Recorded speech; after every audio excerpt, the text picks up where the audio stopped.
25 வயசுல ஒரு பையன் கல்யாணம் பண்றான், 26 வயசுல பையன் கல்யாணம் பண்றானா, அவங்க அம்மா அவனை அடிச்சு வளர்த்துருக்கும். தானா தோசை ஊத்தி திம்பான், அவசரம்னா சாம்பார் வைக்க தெரியும், ரசம் புளி கரைச்சு கரெக்டா ஊத்திடுவான், தண்ணி ஊத்தி அவனே குளிச்சுவான், சுடுதண்ணி போட தெரியும், ஷூவை கரெக்டா வைப்பான், சாக்ஸை கரெக்டா வைப்பான், துணியை மடிச்சு வைப்பான், துண்டை காய போடுவான், எல்லாம் தெரியும்.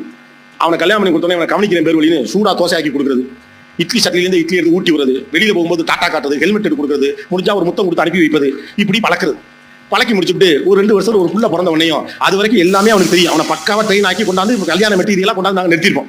ஹெல்மெட் எடுத்து கொடுக்குறது, சாவி எடுத்து கொடுக்குறது. அதுக்கப்புறம் அவனுக்கு என்ன பண்ணா அந்த வாக்கில் சாவியை போடுவான், அந்த வாக்கில் ஹெல்மெட் போடுவான், அந்த வாக்கில் ஷூ போடுவான். அவனுக்கு அந்த பழக்கம் போயிடும். காலையில் எழுந்திரிச்சு பொண்டாட்டி எல்லாத்தையும் எடுத்து கொடுத்துரு, கட்சியிலேருந்து பேண்ட் சட்டை அவ்வளோத்தையும் அவங்க எடுத்து கொடுத்துருவாங்க. மேட்சிங் கூட அவனுக்கு போட தெரியாது, எல்லாத்தையுமே அவங்க பழக்கி கொடுத்துருவாங்க.